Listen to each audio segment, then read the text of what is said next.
जा रही थी कि जो 11,000 वोल्ट थी तारे निकल रही थी, वो उनके घर में जहां खंबा टूट गया या किसी चीज से टकराने से डिंगा हो गया, विंगा हो गया, वो घर की तरफ तारे वो कोठे पर आ गई, छत के साथ जुड़ गई।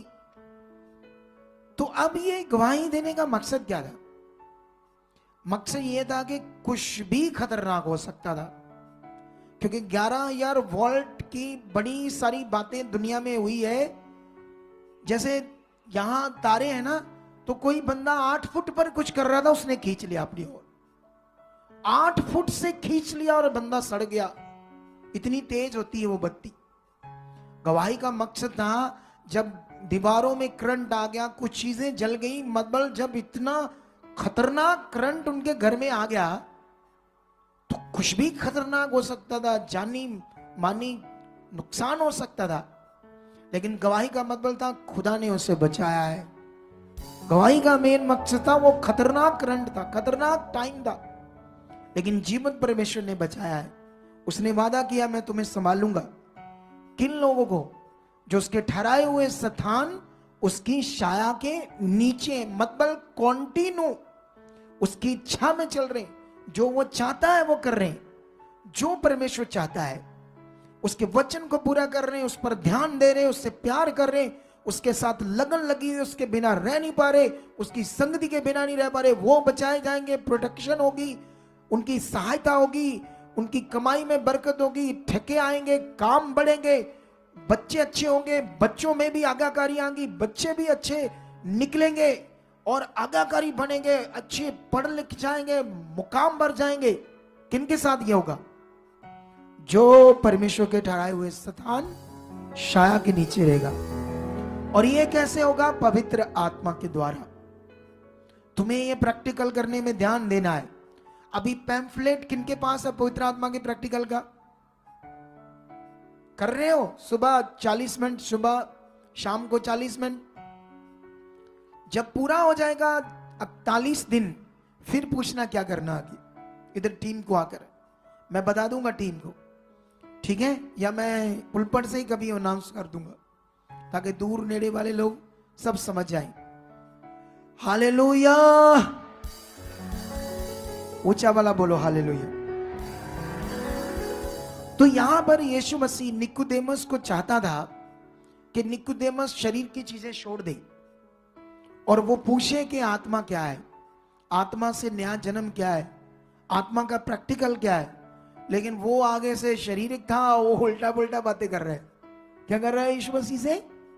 जैसे हम भी लोगों को बोल रहे ना, ये मटीरियलिस्ट चीजें छोड़ दो, कुछ नहीं होगा इससे, आत्मा के द्वारा चलो, आत्मा के द्वारा प्रैक्टिकल करो।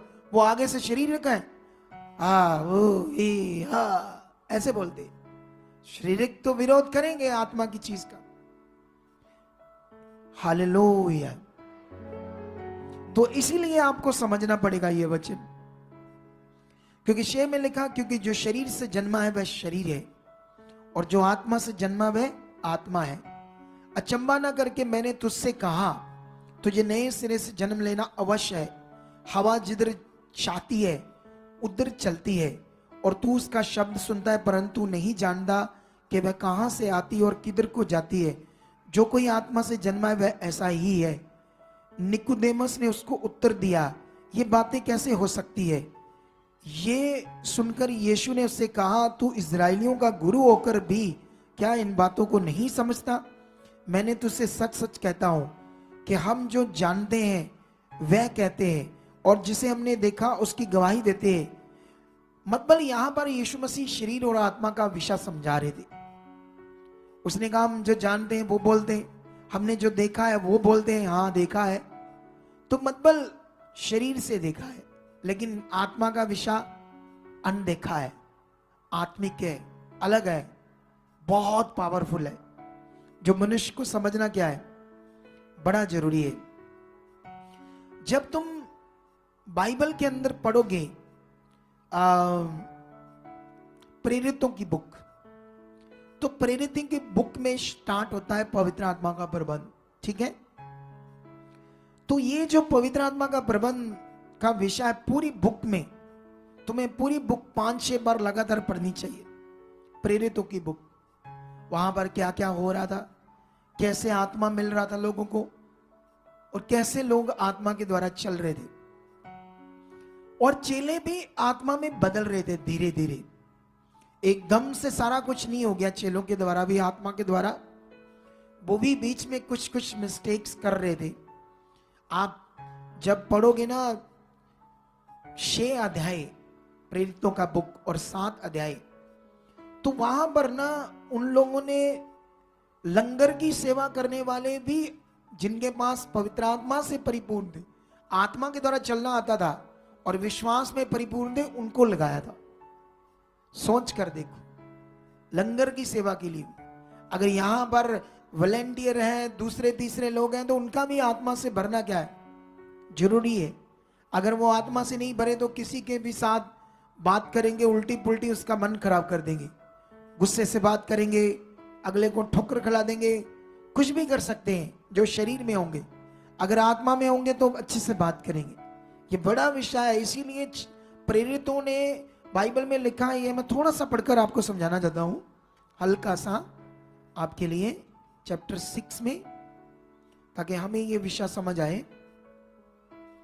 ये विषय आता है 6 अध्याय की 3।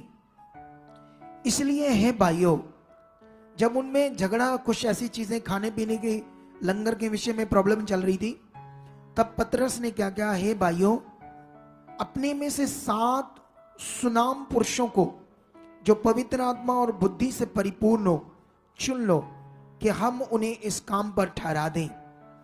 परंतु हम तो है ना। तो अभी यहां पर अगर आगे आगे पढ़ोगे तो वो एक स्तुफानस था, एक फिलिप्पुस था, एक पुरुस्कुरुस था, एक निकेनोर था, तिमोन था, परमिनास, और एक अंताकियावासी, एक लिकुनाउस। ऐसे लोग थे, ये नाम थे उनके, ठीक है। इधर ध्यान दो मेरी तरफ, ठीक है। तो ये जो 7 लोग थे, इनको लंगर की सेवा में लगाया था। और ये अगर आप इनके बारे में पढ़ोगे ना, तो ये अद्भुत काम कर रहे थे, सामर्थ्य भी प्रकट कर रहे थे और हीलिंग भी प्रकट कर रहे थे। सोच कर देखो, हालेलुया। तुम तो इधर कोई लंगर की सेवा नहीं करते, तुम तो इधर कोई आकर ईंट पत्थर का इतना काम है, यहां भवन बन रहा है, कितनी निष्ठा चाहिए भवन के लिए। अगर यहां भवन के लिए पैसे चाहिए, ईंटें चाहिए, सीमेंट चाहिए, रेत चाहिए, इसके लिए मन चाहिए, आपके पास दिल चाहिए, सेवा भावना का। इनको देखो कितनी भावना थी, इसीलिए खुदा का आत्मा इनसे अद्भुत काम भी करवा रहा था, सामर्थ्य प्रकट कर रहा था। ऐसे लिखा है 8 में, स्तुफानुस अनुग्रह और सामर्थ्य से परिपूर्ण होकर लोगों में बड़े बड़े अद्भुत काम और चिन्ह दिखाया करता था। सोच कर देखो ना, क्यों काम हो रही थी, क्यों ब्लेस था वो, उसकी फैमिली, क्योंकि दिल भावना परमेश्वर से पूरी थी, आत्मा के द्वारा चल रहा था। आप जानते हो, एक वचन पढ़ोगे ना यहां पर 13 वचन, इसको पकड़ लिया झूठा दोष लगाकर यहूदियों ने, याजकों ने। यहां पर लिखा, और झूठे गवाह खड़े किए उसके प्रति, और जिन्होंने कहा ये मनुष्य इस पवित्र स्थान और व्यवस्था के विरोध में बोलना नहीं छोड़ता, क्योंकि ये तो उनको रीति रिवाजों से बाहर निकाल रहा था। तो व्यवस्था की थी रीति रिवाज, जैसे आज भी हमारे भाई बंधु पूरी दुनिया में इन्हीं रीति रिवाजों में पड़े हुए, उन्हें आत्मा के प्रबंध की नॉलेज नहीं है। और अगर तुम यहां आते, तुम्हारे अंदर अच्छे से प्रबंध की ज्ञान नहीं बैठा हुआ, तो तुम भी अच्छे से नहीं जी पाओगे, अच्छे से तुम्हारी जिंदगी तगड़ी नहीं हो पाएगी। हालेलुया, समझ आ रहा ना? तो इसको और ध्यान से समझो। तो बाइबल में लिखा, उसके विरोध में गवाह खड़े करके झूठे, कि ये सुलेमान के द्वारा बनाया गया भवन के खिलाफ बोलता है, व्यवस्था के विरोध में बोलता है। आगे 14 में लिखा, क्योंकि हमने उसे ये कहते सुना है कि यीशु नासरी इस जगह को ढा देगा और उन रीतियों को बदल डालेंगे जो मूसा ने हमें सौंपी है। तब सब लोगों ने जो सभा में बैठे थे उस पर दृष्टि गड़ाई तो उसका मुख स्वर्गदूत का सा देखा। आमीन। काफी बरकत मेरे पास आ गई सुबह से लेकर अब तक, इसीलिए इस बार मैंने नहीं कहा कि मेरी है, मैंने सोचा तुम्हारी भी बनी और तुम्हारा ध्यान बना रही। हालेलुया। लेकिन इसे सोचो, आमीन रिसीव करने वाला विषय था, क्योंकि अगर एक लंगर पकाने वाला आत्मा से भरा हुआ लोगों को हीलिंग कर रहा है, अद्भुत काम कर रहा है, और दूसरा वो जब उसको पकड़े जाते हैं, उसको पकड़कर महायाजक देखते हैं उसका स्वर्गदूत जैसा चेहरा और देखते हैं उसको प्रकाश, इतना आत्मा से भरा था। तो हम मैं नहीं आया करना उन्हें थे, क्यों? मैं नहीं प्रे नहीं हुई है। सोच कर देखो, एक लंगर पकाने वाला हालातों को हिला रहा है दुनिया को, और इधर बैठकर सीखने वाले हाँ नहीं मैं आया करना है थी, मेरी ना प्रार्थना नहीं हुई है वीर भाई, मेरी गल नहीं सुनी। तो ये खुदा तुमसे बातें कर रहा है बड़ी, तुम्हें तैयार कर रहा है आगे बढ़ाने के लिए, जबरदस्त मनुष्य बनाने के लिए। तुम जबरदस्त मनुष्य बनना चाहते हो या वहां करने वाले बनना चाहते हो? बोलो। जबरदस्त मनुष्य बनने के लिए कई चीजों से निकलना पड़ता है, आग से, चीजों से, हालातों से निकलना पड़ता है, क्योंकि दुष्ट नहीं चाहता ना कि तुम ऐसे आगे जाओ, लेकिन वो हालात परमेश्वर के नहीं होंगे, दुष्ट के होंगे, वो बिखरते जाएंगे तुम्हारे सामने। जब तुम भरोसा रखकर आगे बढ़ते जाओगे, खत्म होते जाएंगे, टूटते जाएंगे, टिक नहीं पाएंगे तुम्हारे सामने, तुम्हारी धार्मिकता विश्वास के सामने। तुम्हें इतना बढ़ाएगा परमेश्वर। तो ये तुम्हें पकड़ना होगा इस विषय को। आप जानते हो बाइबल में पढ़ना आप प्रेरित पौल के बारे में, फिर बरनबास के बारे में। बरनबास 12 चेलों में से एक चेला था, और प्रेरित पौल 12 चेलों में से चेला नहीं था। इसने यीशु मसीह को नहीं देखा था, ये दूसरे सिटी किसी में रहता था, शहर में। लेकिन जब यीशु चला गया और चेले बढ़ रहे थे और परमेश्वर का काम बढ़ रहा था, इसने सुना कि हमारे यहूदी लोग एक नए मत में जा रहे हैं, यीशु क्राइस्ट में एक नया धर्म बन रहा है, यीशु है ना, क्रिश्चियन धर्म, उसमें जा रहे यहूदी लोग। तो ये एक्टिव हो गए, जैसे दूसरे धर्म हमारे खिलाफ है ना, उन्हें लगता हम लोगों को क्रिश्चियन बना रहे हैं। तो ये मैटर है शारीरिक, ये भी शरीर में था, इसकी बुद्धि बंद थी शरीर में।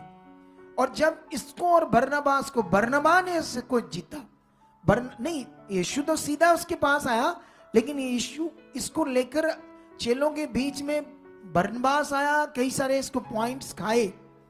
लेकिन जब आप दोनों का डिफरेंस चेक करोगे, बरनबास का और प्रेरित पौल का, तो बरनबास तुम्हें 2-3 अध्यायों में नजर आएगा, उसके बाद नजर, क्योंकि वो शरीर में चला गया। शरीर में जाने की वजह से उसका जीवन खत्म, खुदा के काम खत्म, खुदा के रिकॉर्ड से खत्म, कोई दुनिया में नाम नहीं, कोई बड़े काम नहीं, कोई आगे जिंदगी नहीं, कोई ऊंची जिंदगी नहीं, छोटी जिंदगी जीकर हो गया। लेकिन प्रेरित पौल, जब तक दुनिया है उसका नाम आएगा, जब तक दुनिया है उसका नाम बना रहेगा। सोच कर देखो, इतना बड़ा विषय। तो प्रेरित पौल आत्मा के द्वारा चला, आत्मिक चीजों को पकड़ गया, जबकि वो यीशु के बंदों को उसने कत्ल कर दिया, जेलों में बंद कर दिया। लेकिन जब उसे समझ आई तो कितना अच्छे से चला। तो तुम्हें कैसे चलना है बताओ मुझे, अच्छे से चलना है या नॉर्मली चलना है? हालेलुया। याद रखना, क्योंकि तुम्हारा जो विश्वास वो काम करेगा, आत्मा तुम्हारे विश्वास को बनाएगा, तुम्हारे मन, मतलब आत्मा तुम्हें वो करना सिखाएगा जो हमने परमेश्वर के साथ करना है। ये बड़ा विषय हमारे लिए। हालेलुया। कितने लोगों को ये बात समझ आ रही है आज? तो हमारा जो फेथ है, जब तुम बाइबल में बहुत डीपली स्टडी करोगे तो विश्वास को बड़ा महत्व दिया गया है। मैं विश्वास के ऊपर 2 वचन आपको पढ़ाना चाहता हूं आज। एक तो मैं तिमोथियस की बुक में जाना चाहता हूं, पहला तिमोथियस, ठीक है, उसके बाद मैं एक और वचन तुम्हें पढ़ाऊंगा ताकि तुम्हें इस पॉइंट को सिखा सकूं, समझा सकूं। ठीक है, तो ये वचन है पहला तिमोथियस उसका 1:3। यहां पर क्या लिखा है? जैसे मैंने मकदूनिया को जाते समय तुम्हें समझाया था कि इफिसुस में रहकर कुछ लोगों को आज्ञा दे कि अन्य प्रकार की शिक्षा ना दे और उन कहानियों और अनंत वंशावलियों पर मन न लगाएं जिनसे विवाद होते हैं, और परमेश्वर के उस प्रबंध के अनुसार नहीं जो विश्वास पर आधारित है। हालेलुया, कितना बड़ा पॉइंट है ये परमेश्वर के उस प्रबंध के अनुसार नहीं है। रीति रिवाज, मटीरियलिस्ट चीजों को यूज करना या वंशावलियां, कथा कहानियां, अपना तरीका, अपने तरीके से लोगों को समझाना, वो परमेश्वर के प्रबंध के अनुसार नहीं है जो विश्वास पर आधारित है। परमेश्वर का इस समय जो प्रबंध है, विश्वास का प्रबंध, पवित्र आत्मा का जब आप फलों को चेक करोगे तो पहला फल आता प्रेम, फिर आता विश्वास। आत्मा से आपके अंदर विश्वास आएगा। जो परमेश्वर पर भरोसा रखने वाला, लगातार मन आपका बना रहेगा। और वही भरोसा जब शद्रक मेशक अबेदनगो के अंदर था तो उनको आग ना जला पाई। वही भरोसा जब आप पढ़ोगे तो 40 साल मूसा का विश्वास, कुछ लोगों का विश्वास उनको जंगल में लिए फिर रहा था, लेकिन वो 40 साल तक उनका भला करता रहा। मूसा का विश्वास उन्हें बचाता रहा, और कुछ लोगों का भी, उन्हें वहां खाना मिलता रहा, चीजें रहा। मैं जब वहां पढ़ा लिखा, उनके 40 साल तक ना जूतियां टूटी ना कपड़े घिसे। सोच कर दे कितना बड़ा खुदा है। तुम कभी उस पर ध्यान दो, हमारे खुदा पर। जब तुम ध्यान आ जाएगा ना, तुम डरना बंद कर दोगे हालातों से।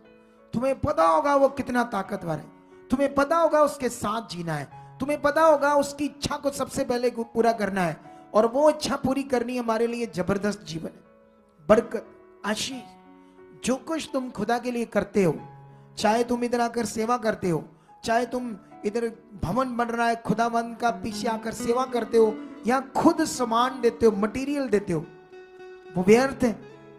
बोला, आप जानते हो शारीरिक लोग 2 साल 4 साल 5 साल कुछ ना कुछ शरीर की चीजें किसी धार्मिक स्थान ऐसी चीजों पे करते रहते, उसका रिजल्ट नहीं आना, पर उनका शरीर लगा रहता है इस सोच में कभी फल आएगा। आता तो है नहीं, लेकिन लगे रहते। इधर जल्दी फल आ जाता है और लोग फल लेकर घर बैठ जाते हैं। पूछो ताड़ा बंदा फलाना नहीं है कर चौन या हाँ करे ही क्या वो नहीं है, अच्छा क्यों है उन्होंने, ओए इतना का ही है वो, उन्हें तो नहीं क्या मैं कह रहा था। कमाल ही होगी, भूल भी जाते हैं, मौत के हालातों से निकाला तुम्हें, भूल भी जाते, क्योंकि ये शरीर है ना, अभी शरीर में हो। जल्दी फल आ रहा है, जल्दी नहीं मेरे हिसाब से फल आना चाहिए। घिसे लगे रहो, फिर सूत्र आएगा। परमेश्वर अच्छा है कि जल्दी काम कर देता है आपके। हालेलुया। और कुछ काम लेकर फिर बैठ जाते, अच्छे से चलते नहीं, फिर फंस जाते, फिर आते मुंह बना के आए आए प्रे करो बचाओ। अजीब ही बात है ना शरीर की, अजीब ही मैटर है ना शरीर का। हालेलुया। क्या जो समझ रहे उसको करने के लिए तगड़ा तैयार हो। याद रखना, चाहे तुम्हारा कुछ खो जाए, तुम्हारा लॉस हो जाए, लेकिन परमेश्वर के सामने रोष प्रकट न करना। एक दिन खुदा तुम्हें बड़ा ऊंचा करेगा। मैंने देखा है बाइबल में, अय्यूब का सब कुछ खोया, खुदा ने डबल करके वापस दिया। उसने रोष प्रकट नहीं किया, वो खड़ा रहा परमेश्वर के साथ, उसको इज्जत देता रहा, उसको सम्मान देता रहा, उसके वचन को, आज्ञाओं को मानता रहा। अगर तुमने भी ये मन बनाया तो तुम भी एक दिन ऊंचे किए जाओगे, तुम्हारा घर बरकतों से भर जाएगा। तुम्हें डिसीजन लेना होगा, तुम्हें ऐसे डिसीजन लेना होगा कि ये मैं करना है, ऐसे मैंने चलना है, ऐसे अंगीकार करना पड़ेगा परमेश्वर के सामने, खुदा मैं आपके साथ रेगुलर चलूंगा। आप चला चुके हो, पवित्र आत्मा मेरे अंदर काम कर रहे हो, पवित्र आत्मा मुझे दिए गए हो, मेरे सहायक हो, मेरे अंदर काम कर रहे हो, मेरा शरीर का मन नहीं रहेगा, मैं शरीर की बातें नहीं करूंगा, मैं तेरे वचनों से आगे पीछे नहीं होऊंगा। अगर आप रोज रोज उसके सामने रखोगे, एक दिन पूरे खरे वफादार मनुष्य बनोगे, परमेश्वर के बच्चे बनोगे, और शैतान तुमसे रोएगा क्योंकि तुम उसके कामों को करोगे, सुसमाचार दोगे। तुम्हारी जिंदगी का सबसे बड़ा पाठ जो धार्मिकता है, तुम जानते हो सबसे बड़ी चाहत क्या है परमेश्वर की? वो है, बाइबल में लिखा, सारे मनुष्य बचाए जाए। ये खुदा की सबसे बड़ी चाहत। हीरे उसने बनाए, उसको हीरों की लोड़ नहीं, आसमान चीजें उसकी है, सब उसने बनाया, लेकिन खुदा की सबसे बड़ी चाहत है कि सारे मनुष्य बचाए जाएं। ये भी इधर तिमोथियसी में लिखा है, मैं पढ़ा देता हूं आपको। ये 2:3 में लिखा है, पहला तिमोथियस 2:3 में लिखा है, ये हमारे उद्धारकर्ता परमेश्वर को अच्छा लगता और भाता भी है, जो ये चाहता है, परमेश्वर ये चाहता है कि सब मनुष्यों का उद्धार हो और वह सत्य को भली भांति पहचान ले। ये खुदा की चाहत है सबसे बड़ी, कि मनुष्य बचाए जाएं, सत्य को जान ले। लेकिन अगर तुम उसकी सबसे बड़ी चाहत को पूरा करते हो, रोज टाइम निकालते हो, लोगों के पास जाते हो, सुसमाचार देते हो, मिनिस्ट्री के बारे में बताते हो, पैम्फलेट लेकर जाते हो, पवित्र आत्मा के प्रबंध के बारे में बताते हो, अब तुम खुदा की सबसे अजीज इच्छा को पूरी करते हो, तो क्या तुम्हें करना नहीं चाहिए? तुम्हें अब करने की जरूरत है, तुम्हें तेज काम करने की जरूरत है। तुम जानते हो, जब तुम खुदा के लिए जियोगे, खुदा की दृष्टि तुम्हारे ऊपर होगी। जब तुम लोगों से बातें करोगे, पवित्र आत्मा खुश होगा, तुम्हें अगुवाई करेगा, और इसको करने से पवित्र आत्मा तुम्हें ज्यादा अगुवाई करेगा। हालेलुया। तुम्हें करना चाहिए ये काम, सुसमाचार देना चाहिए। तुम्हारी शॉप है, तुम बिजनेस करते हो, ऑटो चलाते हो, दिहाड़ी करते हो, बीमारों को बोलो, वहां हम जाते हैं, खुदा वहां काम करता है। बीमार चंगे होते हैं, किसी को बेबी नहीं है, बोलो वहां बच्चे मिलते हैं। अगर तुम गए 2, 4, 5 बार सीखा, जब भी लेकर आना लोगों को, 5 हफ्ते जरूर बोलना कि टिकना पड़ेगा तुम्हें वहां, एक आधे में नहीं। तू जाकर देख, तू इतनी जगह गया, इतनी जगह पर गया, यीशु धर्म ने ही जीवन बदलता है। शुरू में यही सुसमाचार देना पड़ेगा। शुरू में लोगों को आत्मा की बातें नहीं समझ आएगी, तो उनके हालातों से दूर होने का गुड न्यूज देनी पड़ेगी। हालेलुया। और इस काम को अगर तुम करोगे, तो ये सबसे बड़ा दुनिया का बड़ा काम है। भूखों को खाना खिलाना, ये भी खुदा ने कहा है। कपड़े दो नंगों को, किसी की मदद करना, ये भला काम तो है, लेकिन सबसे बड़ा काम है लोगों को उद्धार मिले, मोक्ष मिले, स्वर्ग जाए। अगर तुम इस खुदा की अजीज इच्छा को पूरी करने में ध्यान दोगे। मैं एक तुम्हें वचन पढ़ाता हूं, इसके लिए ये वचन हमें मिलेगा लूका की बुक में, ठीक है। मैं तुम्हें लूका की बुक में एक वचन क्यों पढ़ाना चाहता हूं, तुम्हारे लिए ये वचन बड़ा जरूरी है समझना। 8 अध्याय में, ठीक है। अगर तुम 8 का 26 से लेकर 39 तक वचन पढ़ोगे, तो यहां पर एक गर्सेनियो देश था, और वहां पर एक मनुष्य था जिसमें बहुत सारी हजारों दुष्ट आत्माएं बैठ गई थी। इतनी दुष्ट आत्माएं कि वो कब्रों में रहता था, रात दिन शैतानी आत्मा उसको मार रही थी। वो पत्थर मार मार के लहूलुहान करता था, छिक्के मारता था, सोता नहीं था, इतनी तकलीफ में था। उसको सांकलों से, बेड़ियों से बांधा गया, लेकिन वो तोड़ देता था। लेकिन यीशु मसीह वहां पहुंचा और उस दुष्ट आत्मा को उससे निकलने का कमांड किया, और वो दौड़कर भागी आई और कहने लगी कि मुझे ना निकाल। लेकिन यीशु मसीह ने जब निकाल दिया, तो निकालने से पहले उन्होंने कहा था कि हमें सूरों में बैठने दो। तो वो सारे मर गए, गांव के लोग आ गए। उसके बाद वो उसे कहने लगे हमारी सीमा से चले जा। यीशु को इसके बारे में मैंने शिक्षा दे दी थी, इस वचन के बारे में, जिनको याद होगा ना। लेकिन यहां एक पॉइंट है सबसे बड़ा, जब वो चंगा हो गया तो यीशु को कहने लगा मैं तेरे पीछे जाना चाहता हूं, मैं तेरे पीछे रहना चाहता हूं। लेकिन यीशु मसीह ने उससे मना किया। उसने कहा अपने नगर में जा। जान दे क्यों? ये देखो क्या हुआ 39 में। उसने कहा अपने घर को लौट जा और अपने लोगों से बता कि परमेश्वर ने तेरे लिए कैसे बड़े बड़े काम किए। वह जाकर सारे नगर में प्रचार करने लगा कि यीशु ने मेरे लिए कैसे बड़े बड़े काम किए। आमीन। मेरा बरकत भी मेरी। बैठे रहो चुप करके। तो अगर ध्यान नहीं दोगे तो तुम्हें ध्यान देना पड़ेगा, चौकस रहना पड़ेगा। अब सवाल है कि यीशु ने उससे गुड न्यूज सुसमाचार देने के लिए कहा मेरे पीछे आने की जरूरत नहीं, अपना नगर, क्योंकि मुझे तो तेरे नगर में जाने नहीं दे रहे ये लोग, उस नगर में मुझे तो प्रचार करने नहीं दे रहे, सुसमाचार नहीं दे रहे। लेकिन तेरे बारे तो सारा गांव जानता है, पूरा नगर जानता है। जब तू अच्छा भला लोगों के सामने जाएगा तो लोग तेरी गवाही को देखकर मन फिराएंगे। अगर तुम्हारी बीमारियां गई है, आसपास में गली के लोगों को पता था तू कैसे बीमार था, परेशान था, हालातों में था, बताओ किसने चंगा किया? कौन है परमेश्वर? कैसे वो काम करता है? वो धर्म नहीं बदलता, जीवन बदलता है। सबसे अजीज इच्छा है खुदाबंद की सुसमाचार देना। अगर तुमने ये मन बनाया नहीं तो फिर कैसे तुम आगे बढ़ोगे? कैसे तुम खुदा को खुश करोगे? कैसे खुदा के कामों में आगे बढ़ोगे? कैसे तुम उसके सहकर्मी बनोगे? बाइबल में तो लिखा है कि हम उसके सहकर्मी हैं, उसके साथ काम करने वाले, उसके राज्य के काम करने वाले लोग हैं। हालेलुया। तो तुम्हें इस वचन को सीरियस लेना होगा, एक मन बनाना होगा, तुम्हें अंगीकार करना होगा, एक फैसला लेना होगा। यस खुदा, यस खुदा। अगर वो दो बहनें तब 350 किलोमीटर दूर से आकर वीरवार के वीरवार खुदा तेरा वचन सीख सकती है, आगे बढ़ सकती है। और आपके घर में होता है ना सत्संग, एलईडी लगाते हो, कितने लोग आते हैं? संडे के संडे कितने लोग आते हैं?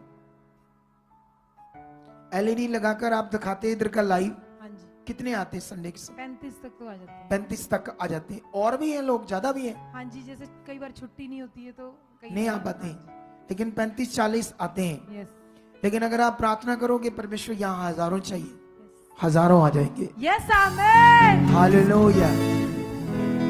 इतना बड़ा है खुदा। अब सोचने वाली बात है, आपके घर में जब इधर लाइव स्टार्ट होता है आपके घर में स्टार्ट हो जाता है, हाँ जी, और जब इधर खत्म होता है तब भी आपके घर में खत्म होता है। हाँ जी, सोच कर देखो। तो कुछ लोग जब इधर 2 हफ्ते 3 हफ्ते नहीं आते, सोने आज तो पचे है। शैतान कहता डराओ इधर आ, तेरे वर्गे बंदे मैनू चाहिए है, क्योंकि मैं ना तेनू रगड़ना है, तेरे टाइम को खराब करना है, तेरे पैसे खराब करने हैं हॉस्पिटलों में, क्योंकि तू आलसी है।